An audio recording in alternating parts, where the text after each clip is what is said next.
The autumn air in Millbrook, Oregon, carried the scent of burning leaves and the distant sound of college students celebrating Halloween 2001. Madison Riley adjusted her angel costume one last time before stepping out of her dorm room at Millbrook University. The white dress shimmered under the hallway lights, and her carefully crafted wings caught the attention of passing students. "You look amazing, Maddie," her roommate Jessica called out, dressed as a vampire. "Are you sure you don't want me to drive you to the party?" Madison shook her head, her blonde hair catching the light. "I'll be fine. It's just a few blocks to the Kappa house, and I might want to leave early anyway. You know how these parties get." The 19-year-old psychology major had always been cautious, perhaps too cautious for a college freshman. Her parents, David and Susan Riley, had raised her to be independent but careful. Madison carried pepper spray, never walked alone at night without telling someone, and always had an exit strategy. At 9:47 p.m., Madison's Nokia phone buzzed with a text from her boyfriend, Tyler. "Can't make it tonight. Family emergency. Have fun, be safe. Love you." She stared at the message for a moment, feeling a pang of disappointment. Tyler Morrison, a junior at the university, had been planning to meet her at the party for weeks. Now she'd be going alone. But Madison had never been one to let circumstances dictate her choices. The Kappa Sigma house on Elm Street was already pulsing with music when Madison arrived at 10:15 p.m. Orange and black decorations covered every surface, and students in elaborate costumes filled the rooms. The smell of beer and artificial fog from a machine created an atmosphere that was both festive and overwhelming. Madison made her way through the crowd, greeting classmates and acquaintances. She accepted one drink, a red Solo cup filled with what she assumed was fruit punch and vodka, and nursed it slowly throughout the evening. Several people later remembered seeing her that night, talking to her study group near the kitchen, laughing at a joke by the staircase, and sitting quietly on the front porch around 11:30 p.m.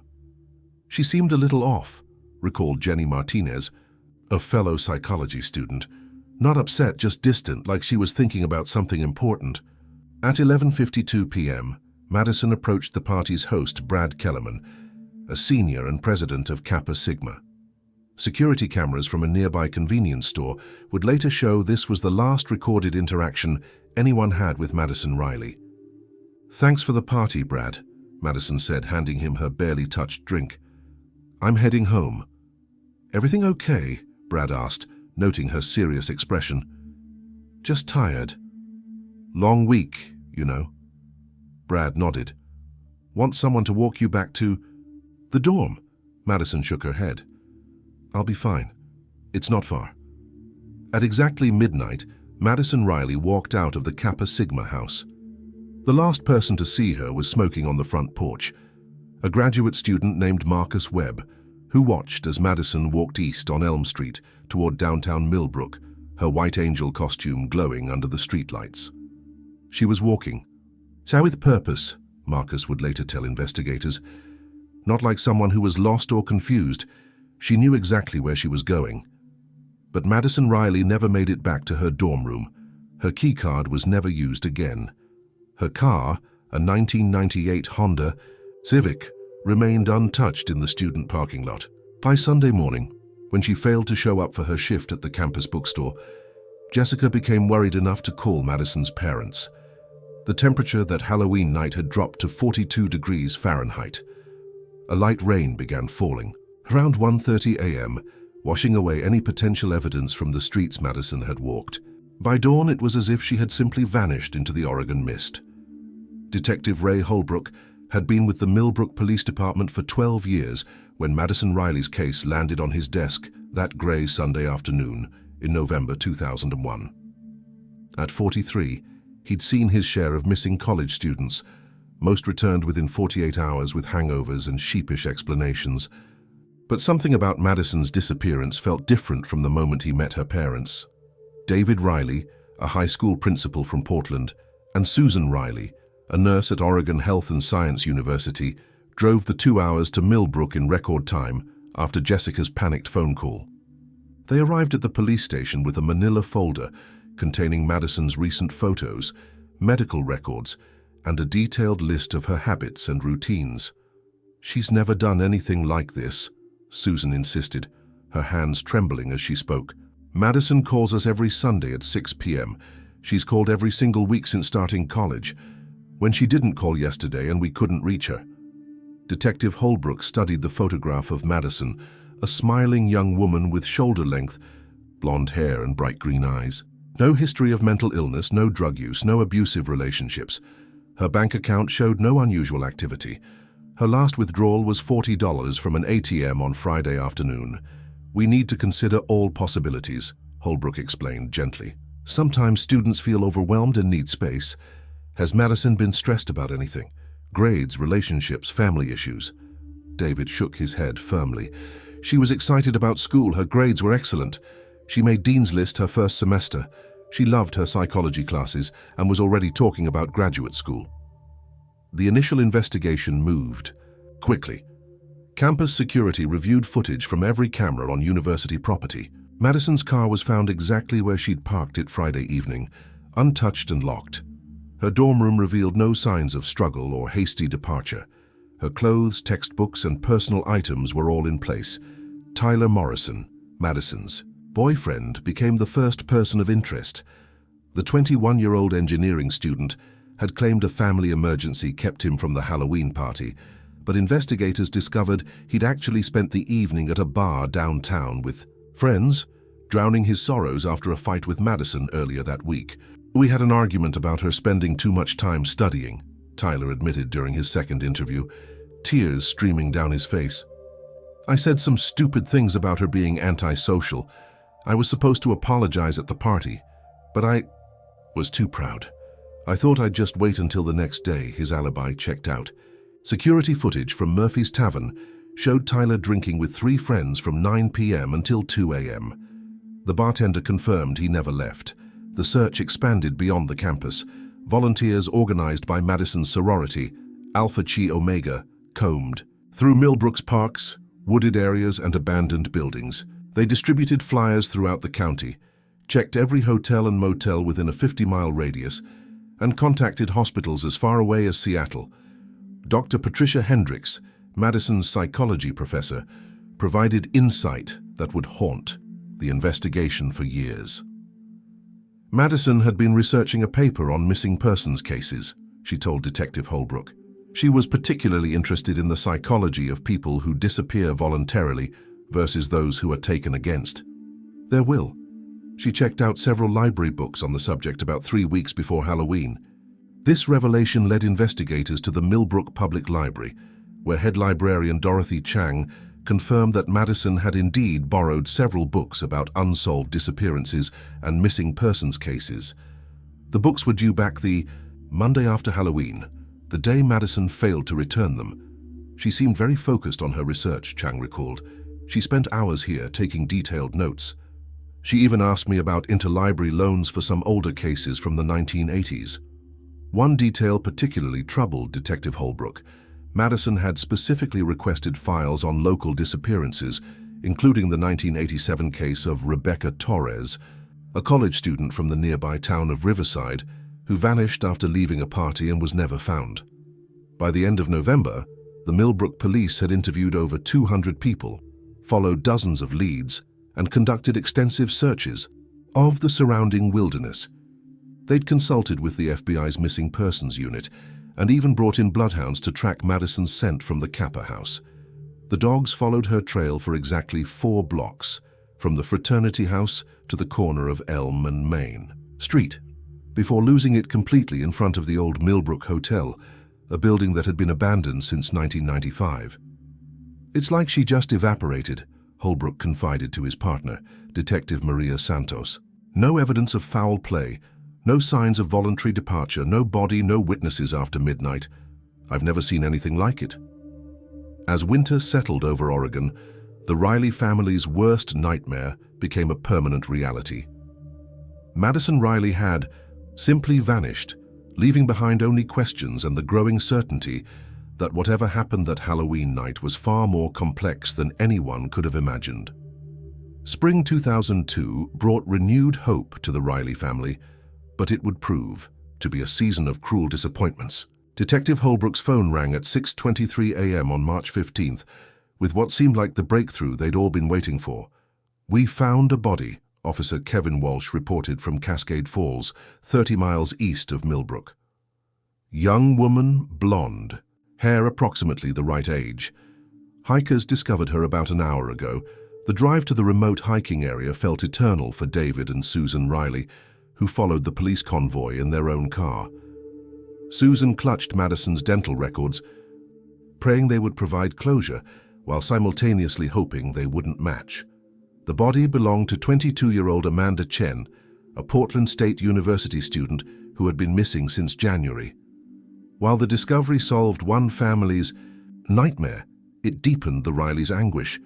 Madison remained lost in a void that seemed to swallow every lead and hope. By summer 2002, the investigation had taken several bizarre turns. A psychic named Madame Zelda contacted the police claiming she could see Madison trapped in an underground location near water. This led to extensive searches of storm drains, basements, and crawl spaces throughout Millbrook. Nothing was found, except wasted resources and growing skepticism. The case gained national attention when it was featured on America's Most Wanted in September 2002. The show generated over 400 tips, each one meticulously investigated by Detective Holbrook and his expanding team. A gas station attendant in Nevada claimed Madison had bought cigarettes from him in December 2001, despite the fact that Madison had never smoked. A truck driver insisted he'd picked up a hitchhiker, matching her description in Wyoming. A motel clerk in Arizona swore she'd seen Madison checking in with an older man. All leads proved false, but they consumed countless hours and resources while the Riley family's hopes slowly eroded. The most promising lead came in January 2003, when a University of Washington student named Sarah Kim contacted police. She claimed to have met Madison at a coffee shop in Seattle just before Christmas 2001. "I remember her because she seemed scared," Sarah told Detective Holbrook during a recorded interview. "She kept looking over her shoulder and said she couldn't go home yet. She mentioned something about people looking for her and that she'd made a terrible mistake." Sarah's story was detailed and consistent across multiple interviews. She provided specific information about Madison's appearance, a small scar on her left hand from a childhood accident that had never been publicly disclosed. The discovery sent shockwaves through the investigation. But when detectives examined Sarah's credit card records, they found she'd been in Los Angeles visiting family during the entire Christmas break. Surveillance footage from her dormitory confirmed she never left campus until December 20th, flying directly to California. The story, despite its convincing details, was an elaborate fabrication created by a psychology student fascinated by the case. "Why would you do this to a grieving family?" Susan Riley confronted Sarah during a tense meeting at the police station. Sarah broke down crying. "I don't know. I started having dreams about her, and they felt so real. I convinced myself they were memories. I thought I was helping." Detective Holbrook began to notice a disturbing pattern. Madison's case had attracted an unusual number of false witnesses and fabricated sightings. Criminal psychology experts explained this phenomenon. High-profile missing persons cases sometimes inspire attention-seeking individuals to insert themselves into the narrative. By 2004, the official investigation had largely stalled. The Riley family hired private investigator Michael Torres, ironically the father of Rebecca Torres, the student who had disappeared in 1987. Michael brought fresh perspective, but old wounds. 20 years I've been looking for my daughter. He told the Rileys during their first meeting, "I know what you're going through, the false hopes, the sleepless nights, the way people start avoiding you because your grief makes them uncomfortable." Michael's investigation uncovered disturbing similarities between Madison's disappearance and his daughter's case. Both were college students who vanished after parties. Both had been researching missing persons cases before they disappeared. Both left no physical evidence despite extensive searches. "There's something connecting these cases," Michael insisted, to Detective Holbrook. "Some element we're missing." The breakthrough seemed to come in August 2005, when construction workers renovating the abandoned Millbrook Hotel discovered a hidden room in the basement.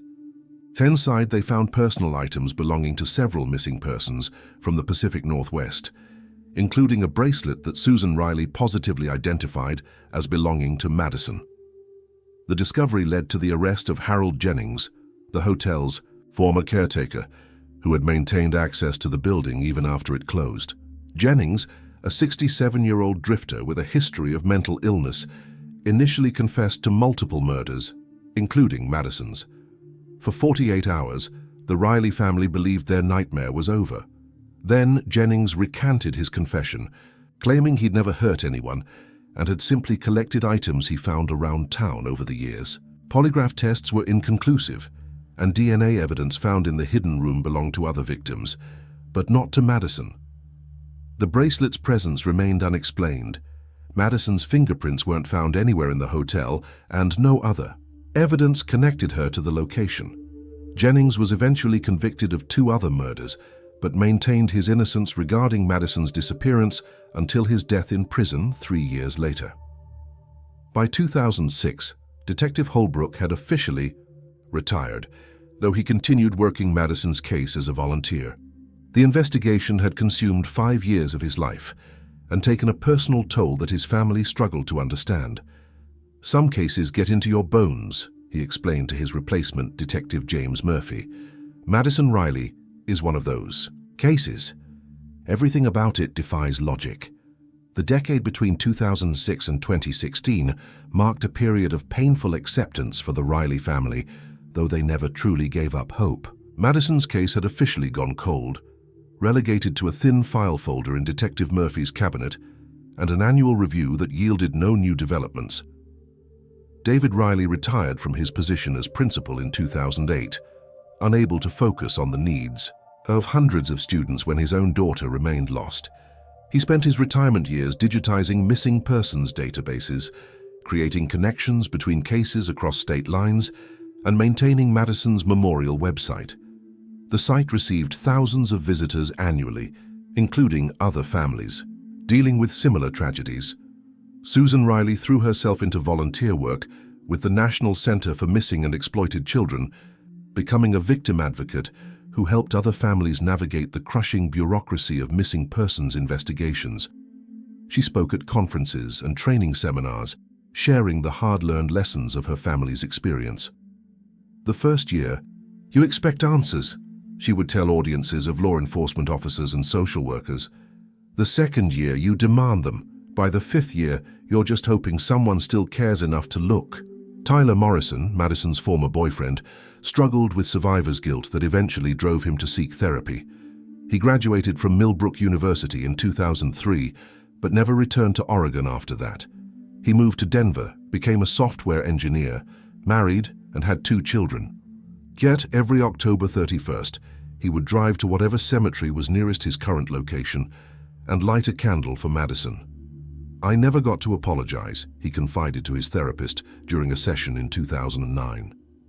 "That stupid fight we had was about nothing, and now it's the last conversation we'll ever have." The Millbrook University campus underwent significant changes in the wake of Madison's disappearance.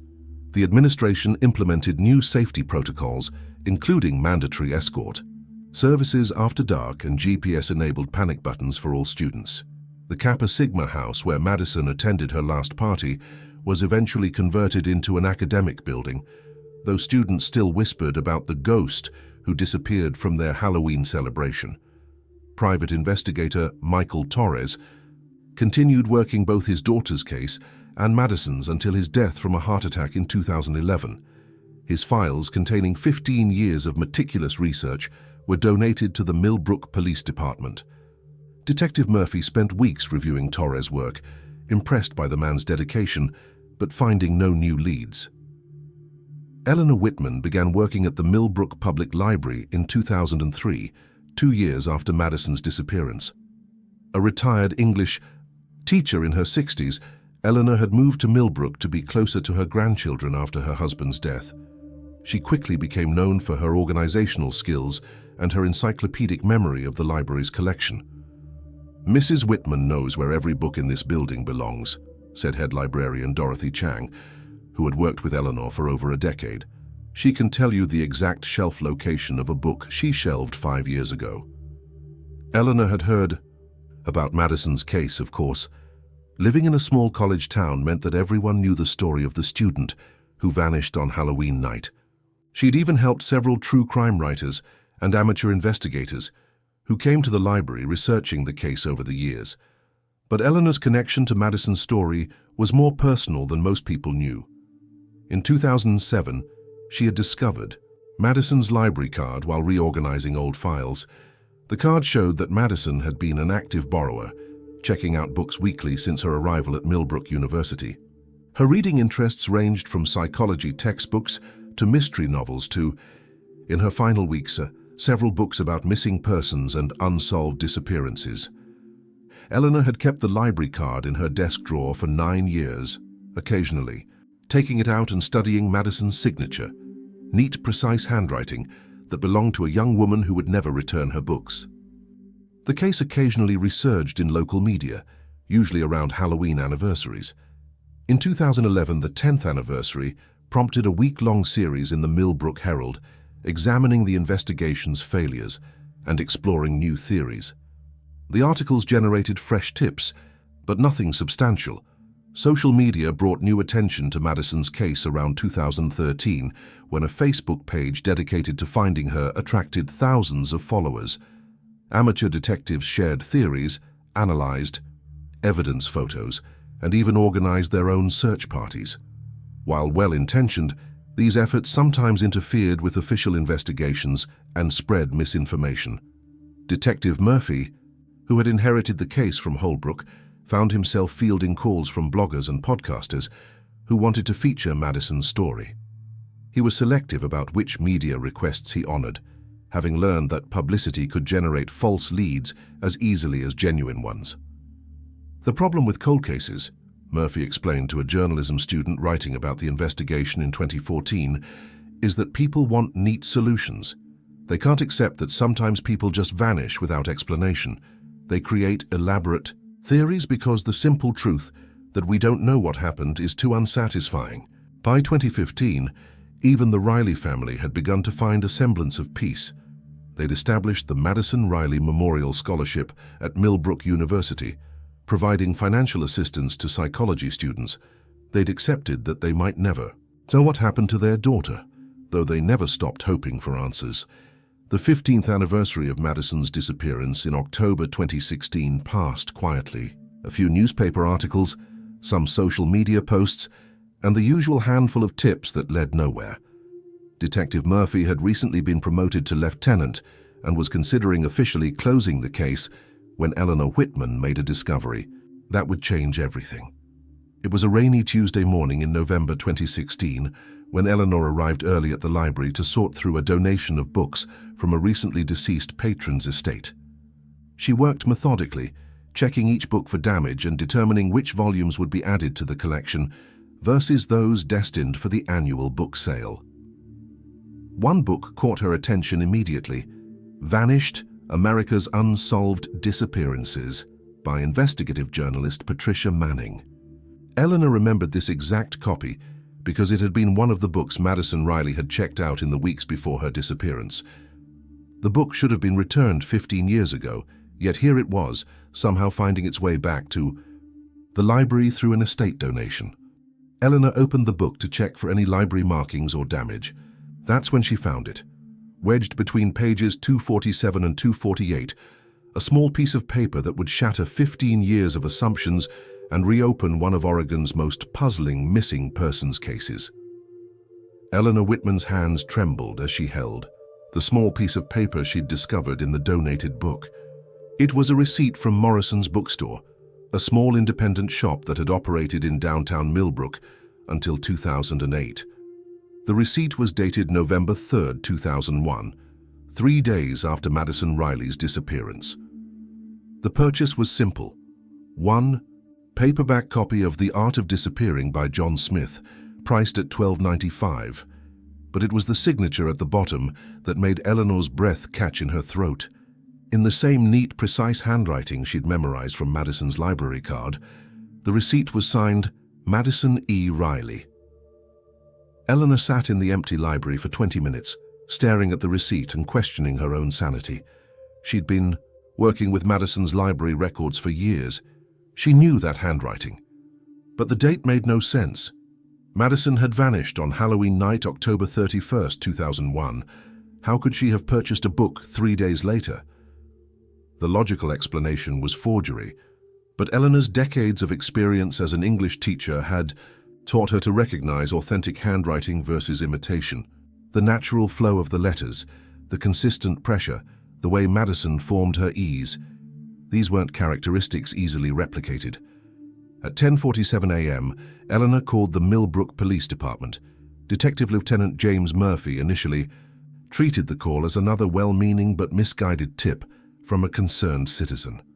Over the years, he'd fielded hundreds of similar calls, people finding old items they believed were connected to Madison's case. "Ma'am, we appreciate your concern," Murphy said professionally, "but I need to explain that a receipt found in a donated book isn't likely to be authentic evidence. Anyone could have placed it there."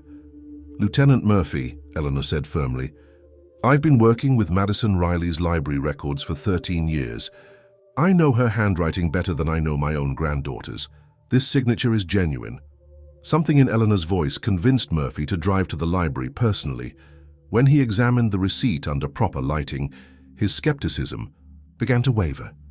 The paper showed appropriate aging for a 15-year-old document. The ink had the slightly faded quality consistent with 2001-era ballpoint pens. Most importantly, the handwriting matched samples in Madison's case file. Murphy immediately contacted the Oregon State Police Forensics Lab. Within hours, handwriting, analyst Dr. Rebecca Torres, no relation to the missing person of the same name, was examining the receipt under specialized equipment. The handwriting characteristics are consistent with known samples of Madison Riley's writing, Dr. Torres confirmed after 3 days of analysis. Letter formation, spacing, pressure patterns, and natural variations all match. If this is a forgery, it's the work of someone with exceptional skill and access to multiple authentic samples for practice. The discovery sent shockwaves through the investigation. Murphy contacted David and Susan Riley, who drove immediately to Millbrook to examine the receipt themselves. Susan broke down crying when she saw her daughter's signature. "That's Madison's writing," she whispered. "I helped her practice signing her name for her first bank account when she was 16. I know every curve of those letters." But the receipt raised more questions than it answered. Morrison's bookstore had closed in 2008, and its owner, Robert Morrison, had died 2 years later.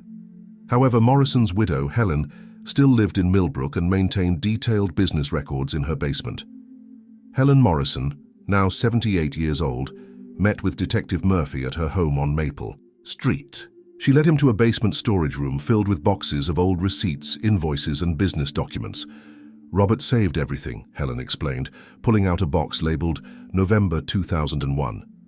"He said you never knew when you might need old records for tax purposes or insurance claims." Murphy spent hours searching through the box until he found the carbon copy of the receipt Eleanor had discovered. The store's copy confirmed every detail: the date, the book title, the price, and Madison's signature. But there was additional information on the store copy that hadn't transferred to the customer receipt. A notation in Robert Morrison's handwriting. "Customer seemed nervous, paid cash, kept looking outside." Helen studied her late husband's notation. Robert was very observant about customers. He prided himself on remembering people and their preferences. If he wrote that someone seemed nervous, they definitely seemed nervous. The implications were staggering. If Madison Riley had indeed purchased a book on November 3rd, 2001, she had been alive for at least 3 days after her supposed disappearance. The entire timeline of the investigation was wrong. Murphy ordered his team to canvass every business that had operated in downtown Millbrook in November 2001, searching for any other evidence of Madison's presence after Halloween night. They discovered that the Parkview Diner, located 2 blocks from Morrison's bookstore, still had employee timesheets from 2001 stored in their office.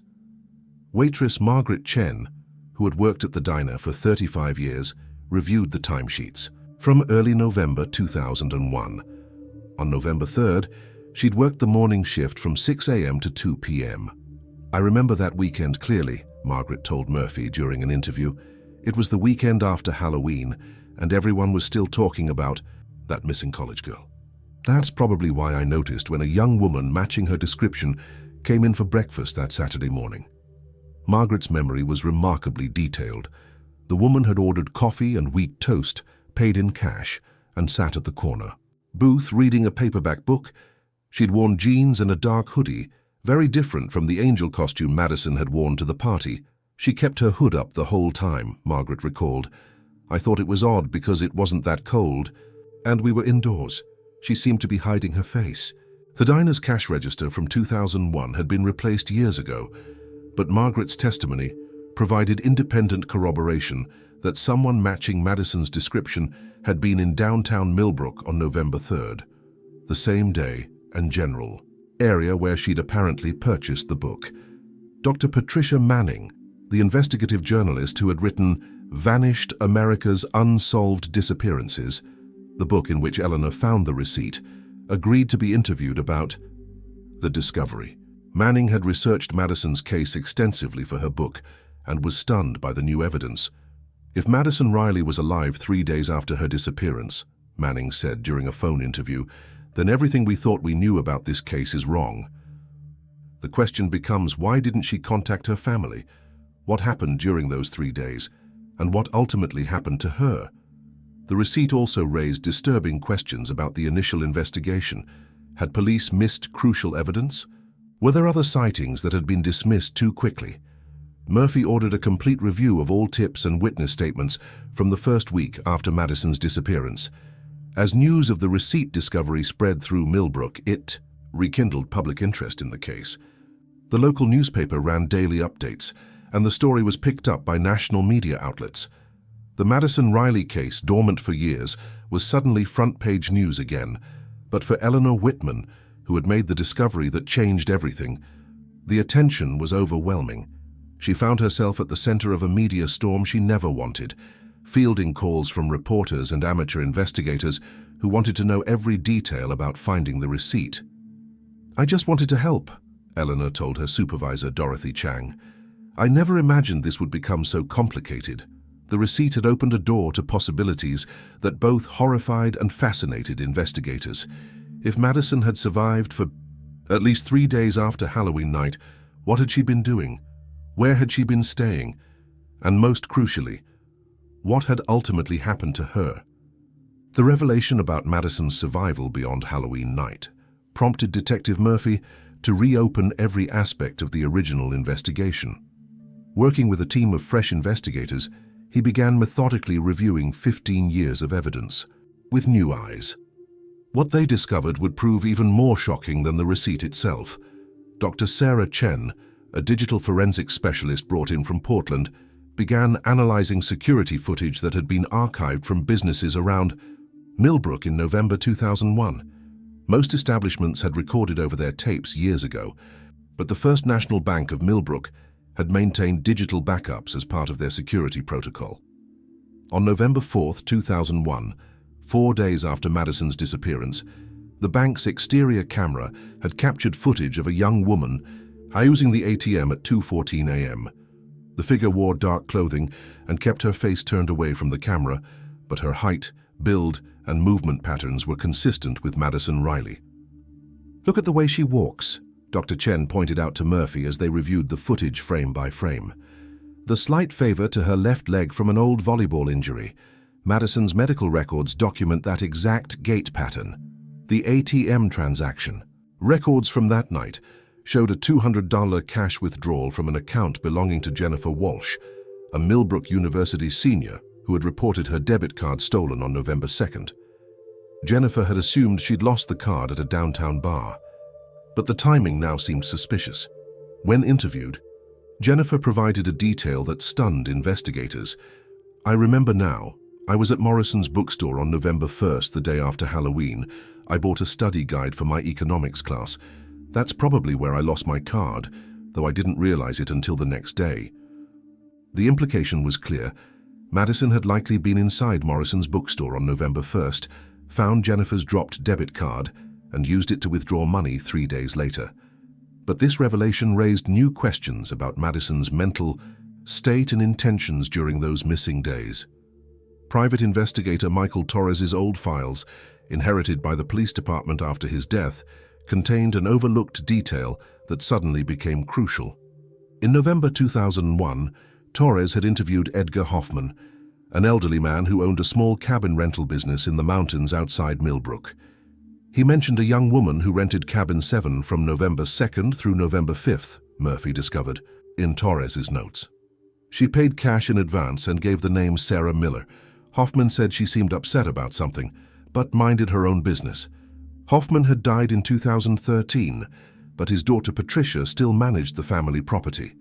When Murphy contacted her, Patricia revealed that her father had kept detailed guest logs for tax purposes. The entry for Sarah Miller included a phone number that, when traced, belonged to a payphone that had once operated outside the Millbrook University Student Center. Dad always said there was something off about that reservation, Patricia recalled. The woman called from a payphone at 1:30 in the morning, wanted to pay cash, and insisted on a cabin that couldn't be seen from the main road. He almost didn't rent to her, but she was so desperate. Murphy drove to the cabin property, now mostly abandoned and overgrown. Cabin 7 sat at the end of a narrow dirt road, surrounded by dense pine trees that would have provided complete privacy in 2001. Patricia had saved boxes of her father's business records, including the November 2001 guest log that listed Sarah Miller's stay. The handwriting on the guest registration form was different from Madison's known samples, deliberately disguised, with obvious attempts to change letter formations and spacing. But the pressure patterns and certain unconscious flourishes suggested the same hand that had signed the bookstore receipt. Inside Cabin 7, now dusty and filled with outdated furniture, Murphy's team conducted a thorough search. In a small trash can that hadn't been emptied in years, they found something remarkable. Fragments of what appeared to be Madison's original driver's license, torn into small pieces and scattered with other debris. Forensics was able to reconstruct enough of the license to confirm it belonged to Madison Riley. The destruction date was impossible to determine precisely, but the license fragments were layered beneath other trash that suggested they'd been there since the early 2000s. Dr. Amanda Torres, a criminal psychologist brought in to profile Madison's behavior during those missing days, offered a disturbing theory. The evidence suggests Madison was actively hiding from someone or something. The use of a false name, cash payments, destruction of identification, and selection of an isolated location all indicate fear and deliberate concealment. The psychological profile raised new questions about Madison's disappearance. Had she been running from someone? Was her initial departure from the Halloween party voluntary? If so, what had changed between November 5th, when she checked out of the cabin, and now when she remained missing? Eleanor Whitman, meanwhile, had become consumed with analyzing every book in the library's collection that Madison had checked out before her disappearance. Working after hours, Eleanor discovered that Madison had borrowed an unusual combination of materials: psychology textbooks about trauma and memory, true crime books about missing persons, and surprisingly, several guides about changing identities and living off the grid. She was researching how to disappear, Eleanor told Murphy during one of their regular meetings. These weren't casual reading choices. She was studying methodically, taking notes, learning specific techniques. The most disturbing discovery came when Eleanor found Madison's notebook, forgotten in a study carrel in the library's basement archives. The notebook contained detailed information about creating false identities, avoiding surveillance, and surviving without leaving paper trails. On the final page, Madison had written a list of supplies needed for Project Freedom, including hair dye, scissors, cash reserves, and bus schedules. But the notebook also contained something unexpected: copies of newspaper articles about Rebecca Torres, the student who had disappeared in 1987. Madison had been tracking similarities between her situation and Rebecca's case, including detailed timelines and suspect lists. On the inside back cover of the notebook, Madison had written a series of questions that chilled investigators. What if Rebecca didn't disappear by accident? What if someone is targeting psychology students? What if the same person is still out there? What if I'm next? Dr. Torres analyzed Madison's notebook writings and concluded, Madison Riley believed she was in danger from someone specific. Her disappearance wasn't random or impulsive. It was a calculated attempt to save her own life by becoming invisible. The investigation now focused on identifying who Madison had been afraid of and whether her fears were justified. Detective Murphy began re-examining the Rebecca Torres case from 1987, looking for connections between the two disappearances that previous investigators might have missed. What he found in the archived files would lead to the most shocking revelation. In the entire investigation, Rebecca Torres had also been spotted alive several days after her supposed disappearance, purchasing supplies from a camping store with cash under a false name. Like Madison, Rebecca had seemed to vanish voluntarily, only to disappear permanently days later. The pattern suggested something far more sinister than two unrelated missing persons cases. Someone in Millbrook had been hunting psychology students for over 14 years, and both Rebecca and Madison had discovered the threat in time to run, but not in time to survive. Detective Murphy assembled a task force that included investigators from 3 counties and FBI behavioral analyst, Dr. Marcus Williams. Their mission was to identify connections between Madison Riley's 2001 disappearance and Rebecca Torres's 1987 case, along with any other potential victims who might have been overlooked. Dr. Williams began by creating a comprehensive timeline of both disappearances. The similarities were striking and went far beyond what anyone had previously recognized. Both victims were psychology students in their sophomore year. Both had been researching missing persons cases before they vanished. Both were last seen leaving parties alone after midnight. Most significantly, both had attempted to hide after their initial disappearances before vanishing permanently. We're not looking at random disappearances, Dr. Williams explained to the task force during their first meeting. We're looking at a predator with a very specific victim profile who's been operating in this area for at least 30 years. The investigation expanded to review every missing persons case in Oregon involving college-aged women since 1980. Database searches revealed 5 additional cases that shared similar characteristics: female psychology students who vanished after parties and were later spotted alive before disappearing permanently. The victims formed a chilling pattern. Rebecca Torres, 1987, Millbrook University Jennifer Kim, 1993, Portland State University Ashley Martinez, 1997, University of Oregon Nicole Thompson, 1999, Oregon State University Madison Riley, 2001, Millbrook University. Each case had been investigated separately, with different agencies handling the inquiries. None of the investigators had recognized the connections because the disappearances were spread across different jurisdictions and years. Dr. Sarah Chen's digital forensics team began examining archived evidence from all 5 cases.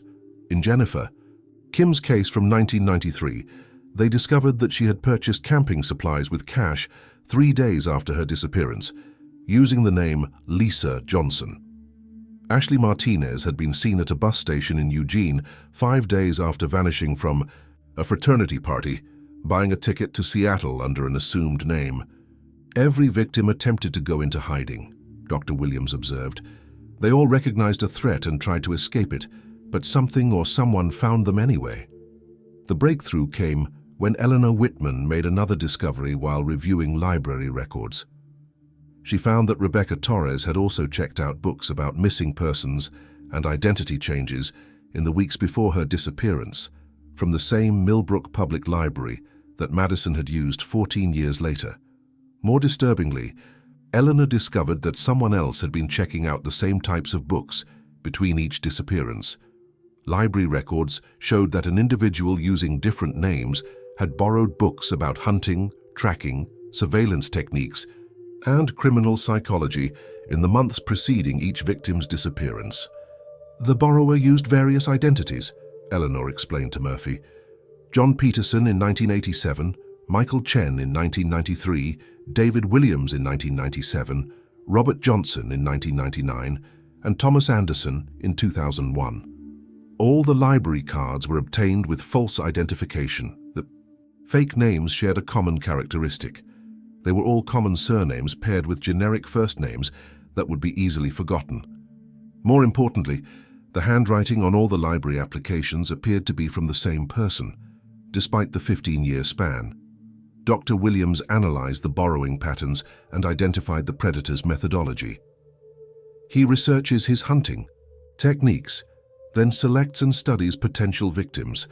When the victims realize they're being stalked, they try to disappear. But he's learned from their research too. He knows their hiding strategies because he's read the same books. The task force realized they were dealing with an extraordinarily methodical killer who had been perfecting his techniques for decades. Each disappearance had taught him more about how victims would attempt to escape, making him increasingly effective at tracking them down. Detective Murphy contacted Margaret Chen, the waitress who had seen Madison at the Parkview Diner on November 3rd. Under hypnosis administered by a trained forensic psychologist, Margaret recalled additional details about that morning.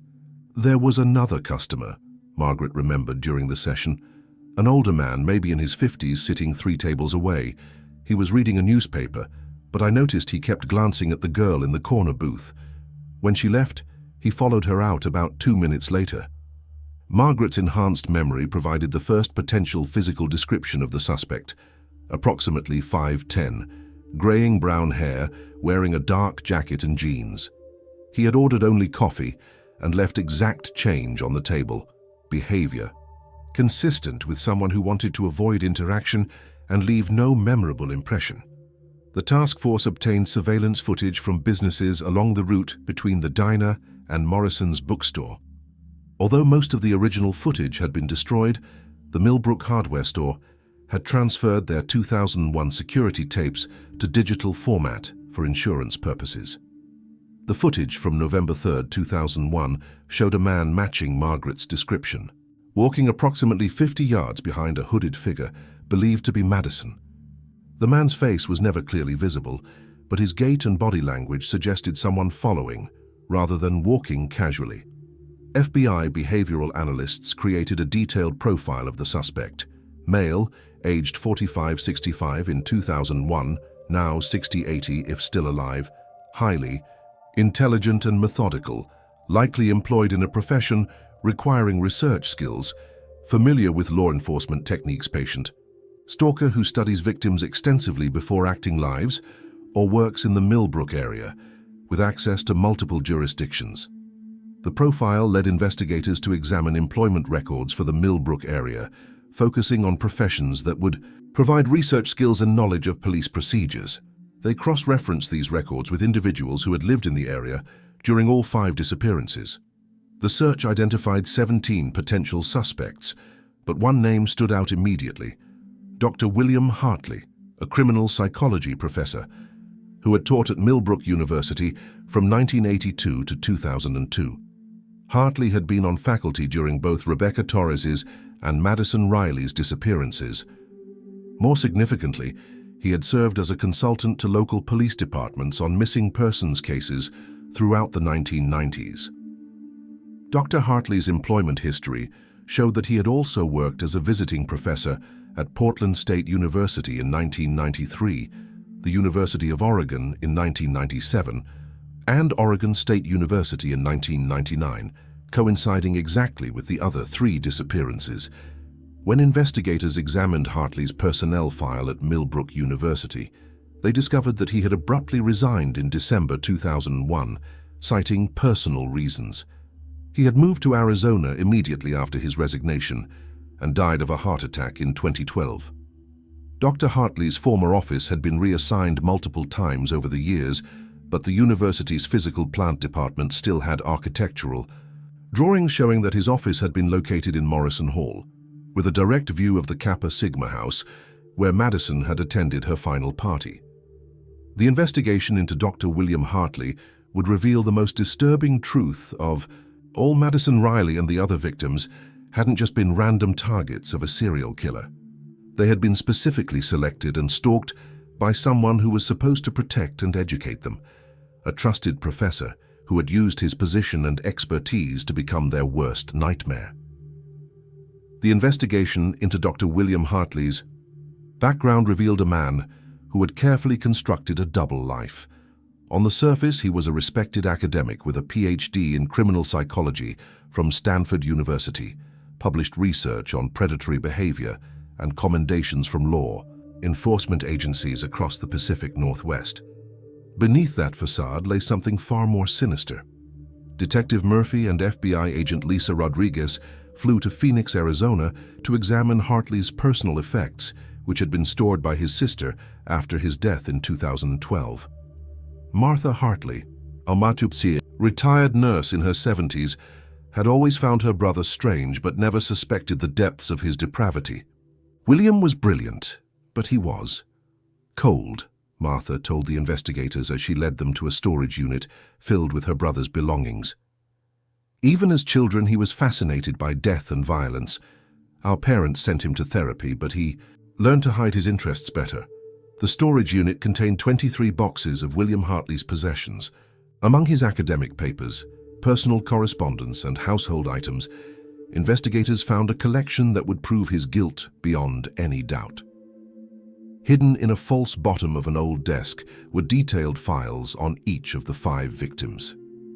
The files contained photographs taken without the women's knowledge, copies of their class schedules, maps of their daily routes, and psychological profiles written in Hartley's handwriting. Most disturbingly, each file included notes about the victim's research into missing persons cases, research that Hartley had apparently encouraged through his role as their advisor or professor. Madison Riley's file was the most extensive, containing over 200 pages of documentation. Hartley had been tracking her movements for months before her disappearance, noting her habits, relationships, and vulnerabilities. His notes revealed an obsession that went far beyond academic interest. Subject shows exceptional intelligence and intuition regarding criminal behavior. She questions conventional theories and demonstrates potential to uncover patterns others miss. This makes her both valuable for study and dangerous to operational security. Termination timeline: Halloween weekend. Subject will be isolated from support network during social event. The files revealed Hartley's methodology in horrifying detail. He had used his position as a professor to identify psychology students with particular aptitudes for criminal investigation. He then encouraged their research into missing persons cases, ostensibly to mentor their academic development. In reality, he was training them to understand his own hunting patterns. He was grooming them to become better prey, Dr. Williams explained to the horrified task force. He taught them how predators think and operate, then used that knowledge against them when they inevitably started to suspect him. Agent Rodriguez discovered that Hartley had been corresponding with other academics who studied predatory behavior. In letters found among his possessions, Hartley described his field research in disturbing terms. The subject's psychological responses to perceived threats provide invaluable data for understanding survival instincts. Their attempts at evasion demonstrate remarkable creativity, but ultimately prove futile against systematic tracking methodologies. The correspondence revealed that Hartley viewed his victims not as human beings, but as test subjects in a long-term experiment about fear, survival, and predator-prey dynamics. A breakthrough came when investigators found Hartley's personal journal meticulously maintained from 1985 until his death. The journal entries for November 2001 provided a chilling account of Madison Riley's final days. November 1st, subject discovered surveillance equipment in her dormitory room. Her reaction was more sophisticated than anticipated, immediate. Recognition of threat level and implementation of evasion protocols. She has learned well from our research sessions. November 3rd, subject successfully evaded initial tracking attempts, but made predictable error of maintaining routine behaviors. Coffee shop, bookstore. Psychological pressure is achieving desired stress responses. She understands she is being hunted, but not by whom. November 5th. Subject's hiding location compromised through systematic grid search of rental properties. Final phase initiated. Subject's research into identity concealment proves inadequate against professional-level tracking techniques. The journal entry for November 6th was particularly disturbing. Experiment concluded successfully. Subjects' final psychological state provided valuable data about terror responses in highly intelligent individuals. Disposal site, grid reference 45.397 degree, 123.074 degree. Depth 12 feet, natural camouflage maintained. Dr. Williams immediately recognized the coordinates as GPS references to a location in the Cascade foothills, approximately 40 miles east of Millbrook. The task force mobilized search teams to investigate the site using ground-penetrating radar and cadaver dogs. On December 15, 2016, search teams discovered human remains buried at the exact coordinates specified in Hartley's journal. Dental records confirmed the remains belonged to Madison Riley. She had been buried in a carefully prepared grave, wrapped in plastic and covered with natural debris that had concealed the site for 15 years. The medical examiner determined that Madison had died from strangulation, likely on November 6, 2001. She had survived 6 days after her initial disappearance, fighting desperately to escape a predator who had used his knowledge of her psychology against her. Additional searches, based on other coordinates found in Hartley's journal, led to the discovery of 4 more burial sites. Rebecca Torres, Jennifer Kim, Ashley Martinez, and Nicole Thompson were all found within a 20-mile radius, each buried with the same methodical precision.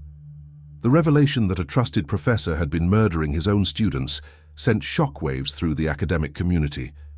Millbrook University immediately implemented new safety protocols and launched an investigation into how Hartley's behavior had gone undetected for so long. Dr. Patricia Manning, the journalist who had written about Madison's case, published a comprehensive expose revealing how Hartley had manipulated the investigation from within. As a consultant to local police departments, he had been able to steer investigations away from productive leads while gathering intelligence about search efforts. He was hiding in plain sight, Manning wrote. While families grieved and communities searched, William Hartley sat in conference rooms advising police on predatory behavior patterns. He was the expert they turned to for insight into the very crimes he was committing. The psychological evaluation of Hartley's writings revealed a narcissistic personality disorder combined with psychopathic traits. He had viewed his murders not as crimes, but as intellectual exercises, documenting his victims' psychological responses with the detachment of a laboratory researcher. For the families of the 5 victims, the discovery brought a mixture of closure and additional trauma. David and Susan Riley finally had answers about their daughter's fate, but those answers revealed a betrayal of trust that went beyond their worst nightmares. She trusted him, Susan Riley said during a press conference announcing the discoveries. Madison went to Dr. Hartley for guidance about her research. She thought he was helping her understand criminal behavior. Instead, he was teaching her to understand her own murder. The case file was officially closed on December 22, 2016, 15 years and 52 days after Madison Riley first disappeared. But the investigation's conclusion raised disturbing questions about how many other predators might be hiding within institutions designed to protect and educate vulnerable young people. 3 months after the discovery of the burial sites, Eleanor Whitman was preparing to retire from the Millbrook Public Library when she made one final, earth-shattering discovery that would rewrite everything investigators thought they knew about the case. While digitizing the last of Dr. Hartley's confiscated academic papers for the FBI database, Eleanor noticed an inconsistency in the handwriting analysis. The journal entries describing Madison's murder were written in Hartley's distinctive script, but certain pages showed subtle variations that her trained eye as a former English teacher immediately recognized. Eleanor contacted Dr. Rebecca Torres, the handwriting analyst who had examined the bookstore receipt. Under microscopic analysis, they discovered that portions of Hartley's journal had been written by at least 2 different people. The entries describing the actual murders were authentic Hartley writing, but the coordinates and burial details had been added later by someone else. Someone wanted us to find those bodies, Dr. Torres concluded. The GPS coordinates were inserted into the journal after Hartley's death, using ink that matches his pen, but with pressure patterns from a different hand. This revelation meant that whoever had added the false coordinates knew where the bodies were buried and had access to Hartley's personal effects after his death in 2012. The investigation had been manipulated from the beginning, led to predetermined conclusions by someone who wanted the truth to be discovered, but only partially. Detective Murphy reconvened the task force to examine this new evidence. FBI behavioral analyst Dr. Marcus Williams proposed a disturbing theory. What if William Hartley wasn't working alone? What if he had a partner who survived him and has been controlling this investigation from behind the scenes? The team re-examined Martha Hartley's statements about her brother's possessions. She had mentioned that a former colleague of Williams had helped her organize his papers after his death, someone who claimed to be assisting with his academic legacy. Dr. Richard Camden came to Phoenix right after William's funeral, Martha recalled when contacted by investigators. He said he was William's research partner and wanted to preserve his academic work. He spent 3 days going through everything in the storage unit. Dr. Richard Camden had been a criminology professor at Portland State University since 1979. His academic record showed collaborations with Hartley dating back to the early 1980s, including joint research projects on predatory behavior and missing persons investigations. When investigators examined Camden's background, they discovered he had also served as a consultant to police departments throughout Oregon, often working alongside Hartley on missing persons cases. More alarmingly, Camden had been present at several of the initial crime scenes and had helped shape the investigative approaches that ultimately failed to solve the cases. Agent Rodriguez obtained warrants to search Camden's home and office in Portland. What they found confirmed their worst suspicions. Dr. Camden had been documenting every aspect of the investigation since 2001, maintaining detailed files on all the investigators, witnesses, and family members involved. Hidden in Camden's basement office was a sophisticated surveillance setup that had been monitoring communications related to the Madison Riley case for over 15 years. He had intercepted phone calls between family members, hacked into police databases, and even planted listening devices in the homes of key witnesses. Most disturbing of all, Camden's files revealed that he had been manipulating the investigation from the beginning. He had fed false information to witnesses, planted misleading evidence, and systematically redirected police efforts away from productive leads. The reason became clear when investigators found his personal correspondence with Hartley. The letters revealed that Hartley and Camden had been partners in a decades-long psychological experiment designed to study the effects of unresolved grief on families and communities. While Hartley selected and killed the victims, Camden orchestrated the investigations to maximize psychological trauma for the families. The subjects' families provide fascinating case studies in prolonged grief responses. Camden had written to Hartley in 2003. The uncertainty about their daughter's fates creates more sustained psychological damage than simple death notifications would achieve. Camden's manipulation had extended to encouraging false hope through planted evidence and fake sightings, then crushing that hope with dead ends. He had been feeding off the Riley family's suffering for 15 years, documenting their grief. As part of his twisted research, the investigation revealed that Camden had been preparing to publish an academic paper about the psychology of unresolved loss, using data gathered from his manipulation of the missing persons cases. The family's pain was being transformed into scholarly research that would advance Camden's career. Eleanor Whitman's discovery of the bookstore receipt had threatened to expose Camden's long-term experiment. He had been forced to reveal the burial sites to maintain control of the narrative, but he had done so in a way that made Hartley appear to be a lone killer, protecting his own involvement. When FBI agents arrested Dr. Richard Camden at his Portland home on March 18, 2017, they found him in his study, calmly grading student papers as if nothing had changed. His only comment was, "You're interrupting a very important longitudinal study." Camden's confession revealed the full scope of the conspiracy. He and Hartley had been selecting vulnerable psychology students since 1979, with Hartley serving as the killer while Camden managed the aftermath. They had murdered at least 12 women across the Pacific Northwest, not just the 5 cases that had been connected. The confession also revealed Camden's role in creating the false leads that had tormented families for decades. He had coached witnesses to provide misleading testimony, arranged for fake sightings in distant states, and even hired actors to impersonate missing victims to extend the family's suffering. The research required sustained observation of grief, responses over extended periods. Camden explained to investigators without emotion. Providing closure too quickly would have compromised the data integrity. For David and Susan Riley, learning about Camden's manipulation added a new layer of trauma to their already devastating loss. They realized that their 15 years of false hope and renewed grief had been orchestrated by someone who viewed their pain as academic research. "He fed off our suffering," Susan said during Camden's sentencing hearing.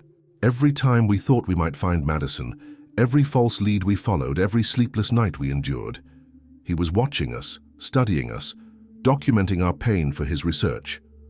Dr. Richard Camden was sentenced to life in prison without possibility of parole for his role in 12 murders and conspiracy charges.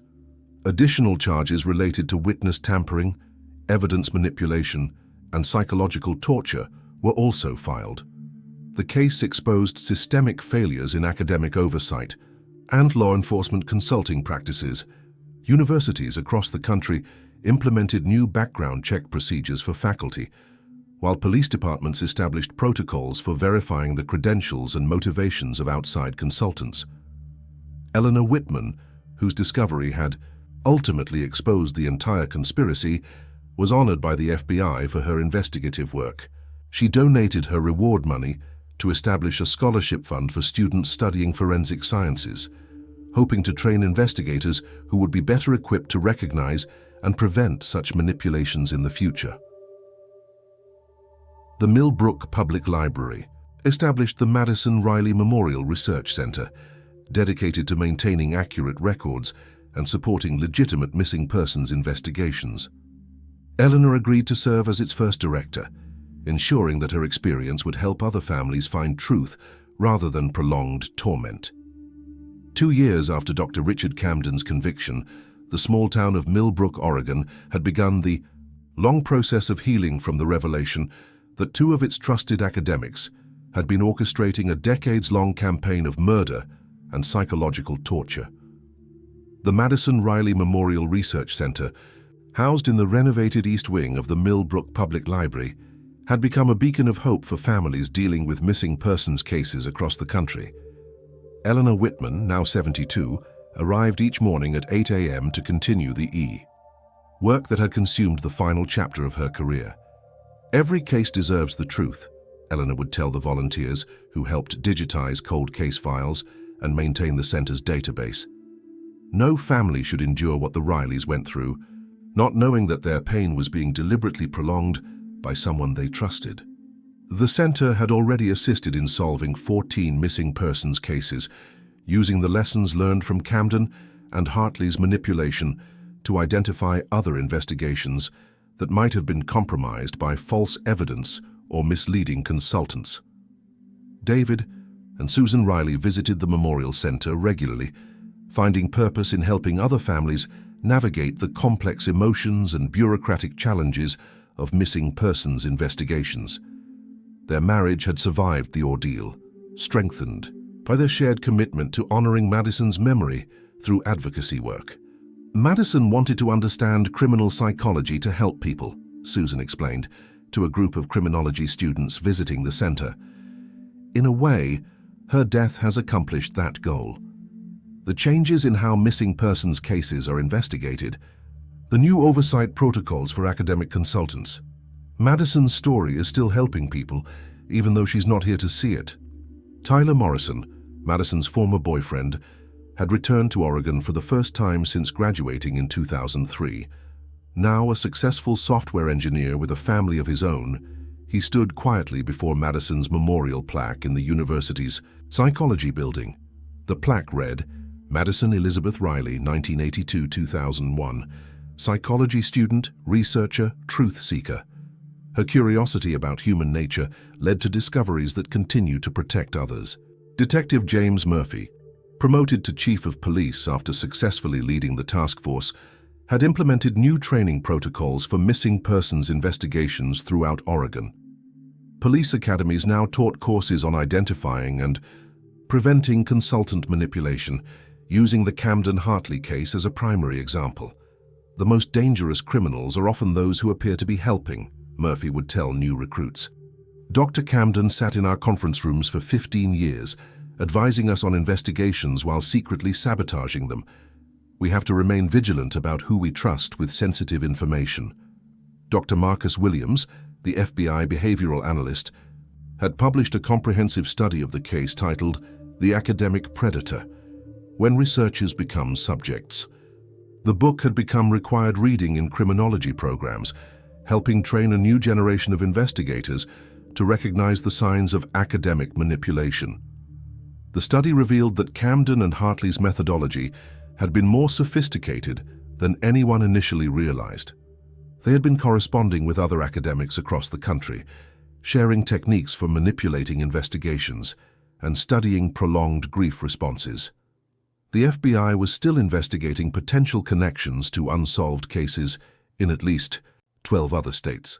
Margaret Chen, the waitress who had seen Madison's final public appearance, continued working at the Park View Diner, now renamed Riley's Cafe in Madison's honor. She kept Madison's corner booth marked with a small memorial plaque and regularly spoke with true crime researchers and journalists who came to understand the case. "I've thought about that morning every day for 17 years, Margaret told a documentary filmmaker in 2018. "If I had said something to her, maybe tried to warn her about the man following her, but we can't change the past. We can only make sure the truth is remembered." The documentary, titled The Professor's Experiment, premiered at the Sundance Film Festival and brought national attention to the importance of oversight in academic research involving human subjects. It featured interviews with all the victims' families and helped establish new ethical guidelines for criminology research. Jennifer Walsh, the student whose stolen debit card Madison had used during her final days, had become a victims' rights attorney, specializing in cases involving institutional betrayal. She worked closely with the Riley family to advocate for stronger background checks and psychological evaluations for academic professionals working with vulnerable populations. "Madison used my stolen card because she was desperate," Jennifer explained during a congressional hearing on academic oversight. "She was trying to survive, using whatever resources she could find. The fact that her own professor was hunting her while pretending to help solve the case shows how broken our trust systems can become." The Millbrook University Psychology Department had been completely restructured, with new leadership and enhanced student support services. A mandatory first-year course now taught students about recognizing predatory behavior and seeking help when they felt threatened. Dr. Patricia Hendricks, Madison's former psychology professor, who had first revealed Madison's research interests, had retired but continued to consult on the Memorial Research Center's work. She helped train new faculty members to recognize the warning signs that might indicate a student was in danger. Madison was brilliant and curious, exactly the kind of student who should thrive in an academic environment, Dr. Hendricks reflected during a faculty training session. The fact that those very qualities made her a target shows how vigilant we must be in protecting our students. Eleanor Whitman's final project before her retirement was creating a comprehensive database of academic consultants who had worked on missing persons cases nationwide. The database, cross-referenced with unsolved cases and suspicious patterns, had already identified several individuals whose involvement warranted further investigation. On October 31, 2019, 18 years after Madison's disappearance, Eleanor stood in the memorial garden behind the research center, surrounded by family members of all 12 confirmed victims of the Camden-Hartley conspiracy. The garden featured 12 trees, each planted in memory of a young woman whose life had been cut short by academic predators. Madison Riley's curiosity led her to ask dangerous questions, Eleanor said during the dedication ceremony. She asked why so many psychology students were disappearing. She asked whether these cases were connected. She asked if someone was targeting women like her. Those questions cost Madison her life, but they ultimately exposed a conspiracy that had been Hidden for decades, the research center's work continued to expand, with satellite offices opening in 3 other states and partnerships established with the FBI's Behavioral Analysis Unit. The lessons learned from Madison's case were being applied to investigations nationwide, helping to identify and prevent similar conspiracies. As the sun set over Millbrook that Halloween evening, Susan Riley placed a single white rose beside Madison's tree in the memorial garden. The inscription on the accompanying plaque captured the essence of her daughter's legacy. She sought truth in the darkness and found it, even at the ultimate cost. Her questions became our answers. Her story became our warning. Her memory became our mission. The Madison Riley case had revealed that sometimes the most important discoveries come not from finding the missing, but from understanding why they disappeared in the first place. Madison's determination to uncover the truth about missing psychology, students had ultimately exposed a conspiracy that spanned decades and saved countless future victims. Her story served as a permanent reminder that the search for truth, no matter how dangerous, remains humanity's most important pursuit, and that sometimes the greatest honor we can give to those we've lost is to continue asking the questions they died trying to answer. In the end, Madison Riley had achieved her goal of understanding criminal psychology and helping others, just not in the way she had ever imagined. Her curiosity had become a beacon of truth that would continue illuminating dark corners of human behavior for generations to come.